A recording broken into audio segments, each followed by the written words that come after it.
আসসালামু আলাইকুম প্রিয় দর্শক, যেখান থেকে ভিডিওটি দেখছেন আপনাদের সকলকে অনেক অনেক ধন্যবাদ ও শুভেচ্ছা জানিয়ে শুরু করছি আজকের রেসিপি। আজকে খুবই মজাদার একটা রেসিপি আমি শেয়ার করব, রেস্টুরেন্ট স্বাদে পাস্তা রান্নার রেসিপি। আশা করি পুরো ভিডিওটা জুড়ে আপনারা আমার সঙ্গে থাকবেন। তো আমি চুলায় পানি দিয়ে দিয়েছি, পানিটা ফুটে আসছে। আমি এখন এর মধ্যে পাস্তাগুলো দিয়ে দিব।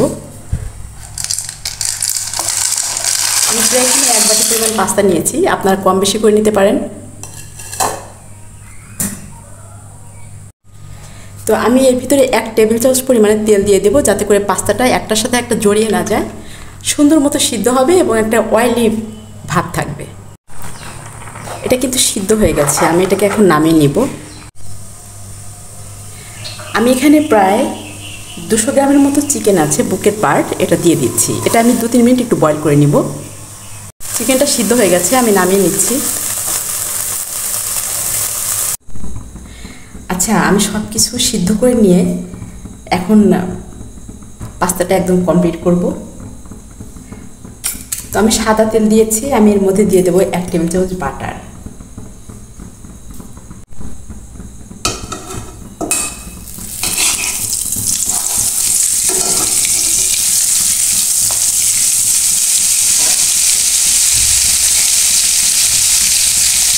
এটা মেল্ট হয়ে গেলে আমি একটু দিয়ে দেবো 1 টেবিল চামচ পরিমাণে রসুন কুচি।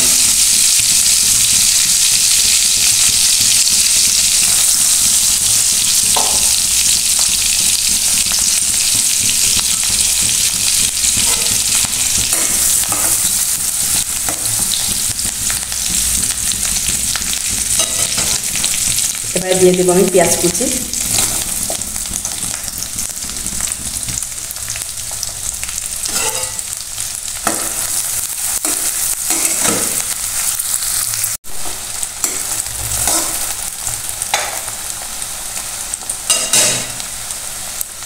দিয়ে দেবো মরিচ কুচি করে রেখেছিলাম।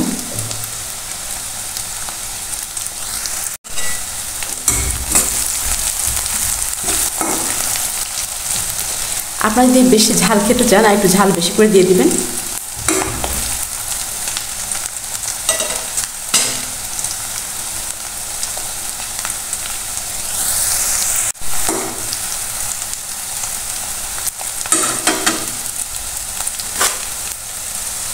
এবার দিয়ে দেব আমি যে বয়েল করে রেখেছিলাম চিকেনটা, আমি এরকম একটু হাত দিয়ে এরকম করে নিয়েছি।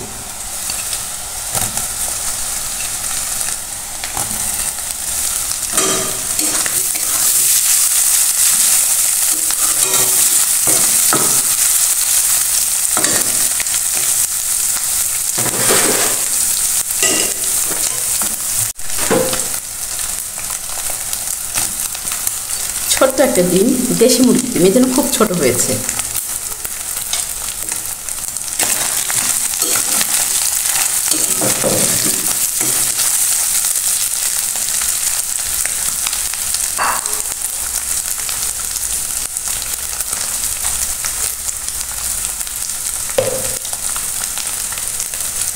আলু সিদ্ধ,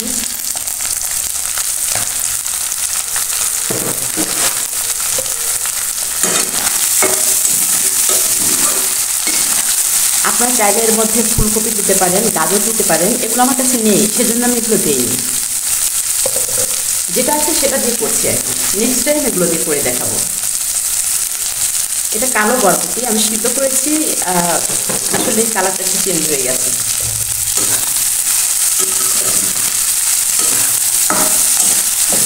আমি এগুলো তেলের মধ্যে এবং একটু ভেজে নিলাম। তারপরে আমি দিয়ে দেব লবণ। লবণটা অবশ্যই একটু বুঝে শুনে দিতে হবে, কারণ আমি এখানে সয়া সস ইউজ করবো, টমেটো সস।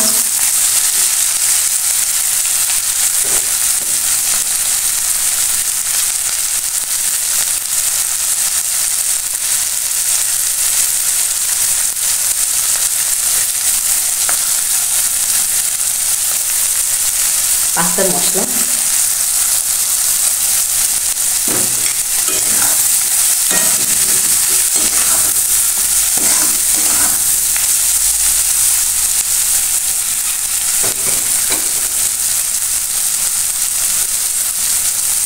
আমি 1 টেবিল চামচ পরিমাণে সয়া সস দিয়ে দিব।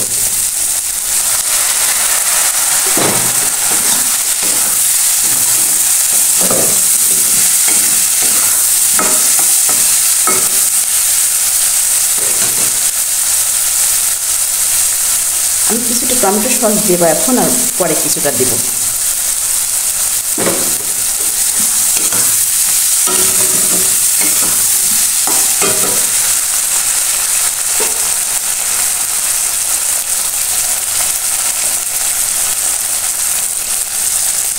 পাস্তাগুলো এখন আমি অ্যাড করে দেব।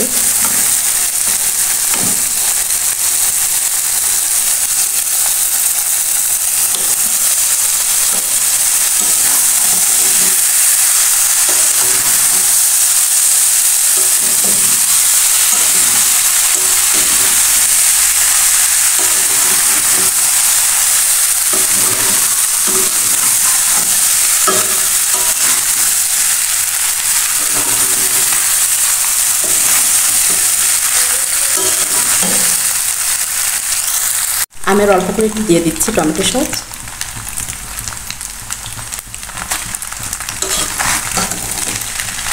আচ্ছা, এখন হচ্ছে যে অনেকে একটু গ্রেভি পছন্দ করে, একটু ভেজা ভেজা, ঠিক আছে? তো আমি তো চিকেনটা সিদ্ধ করেছি, ওইটার ভিতরে সামান্য একটু পানি নিয়ে 1 টেবিল চামচ কর্নফ্লাওয়ার আমি গুলিয়ে রেখেছি, যে এটাতে আমি দিব যাতে একটু গ্রেভি ভাব হয়, একদম শুকনো না হয়।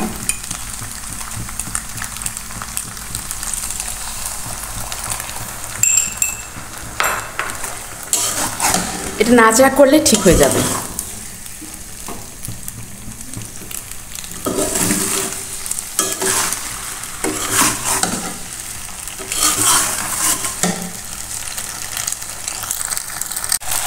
সবশেষে দিয়ে দেবো আমি একটু টেস্টিং সল্ট।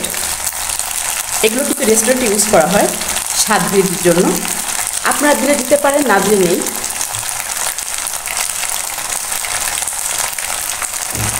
ধন্যবাদ।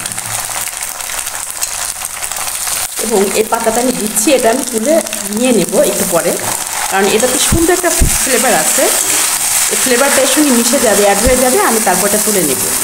এটা হচ্ছে আপনার স্যুপ রান্না করে রেস্টুরেন্টে, এই স্যুপের ভিতরে দেয়, এরকম পাস্তার মধ্যে দেয়, খুবই সুন্দর একটা ঘ্রাণ আসে, যেটা হচ্ছে আপনার গন্ধরাজ লেবু আছে, গন্ধরাজ লেবু কাটলে যে সুন্দর একটা ঘ্রাণ বের হয়, এই পাতা থেকে কিন্তু সেম ওরকম হয়।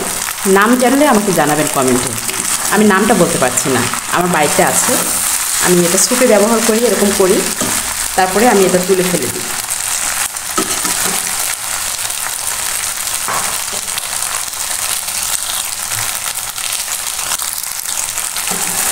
সেটা কিন্তু একদম কমপ্লিট হয়ে গেছে, দেখতে পাচ্ছেন, একটু ভেজা, একদম শুকায় যায়নি, সুন্দর একটা কালার আসছে।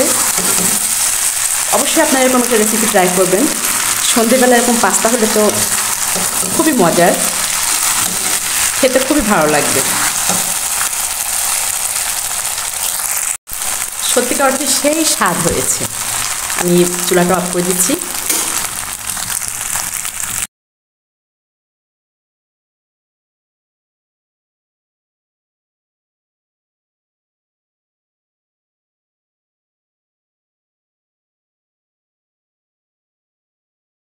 একদম ফ্রেশ তাজা মাছ, দেখতে পাচ্ছেন, আমাদের জলাশয় থেকে আজকে ধরেছে, এগুলো বাসায় দিয়েছে। আর বাকি তো আপনারা দেখলেন যে অনেকগুলো ভ্যান আছে জেলেদের, এরা এই মাছ নিয়ে বিভিন্ন জায়গায় বিক্রি করবে।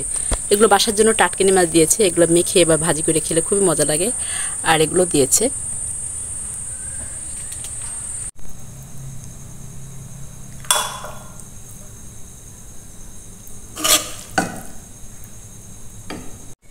আমার পাস্তা রান্না কিন্তু একদম কমপ্লিট, দেখতে পাচ্ছেন, এখন শুধু খাবারের অপেক্ষায়। আর তর্স হয়েছে না, খুব টেস্টি হয়েছে। আপনারা অবশ্যই একবার এরকম রেসিপি ট্রাই করবেন এবং আমাকে কমেন্টে জানাবেন। আর আমার রেসিপি যদি ভালো লেগে থাকে অবশ্যই আমার চ্যানেলটিকে লাইক, কমেন্ট, সাবস্ক্রাইব করে দিবেন। তো বেশি দেরি করবো না, আমি গোলমরিচের গুঁড়ো দিয়েছি অফ ক্যামেরায়, একটু ক্রাশ করে দিয়েছি, আপনাদের ভালো লাগলে দিবেন, না লাগলে নেই।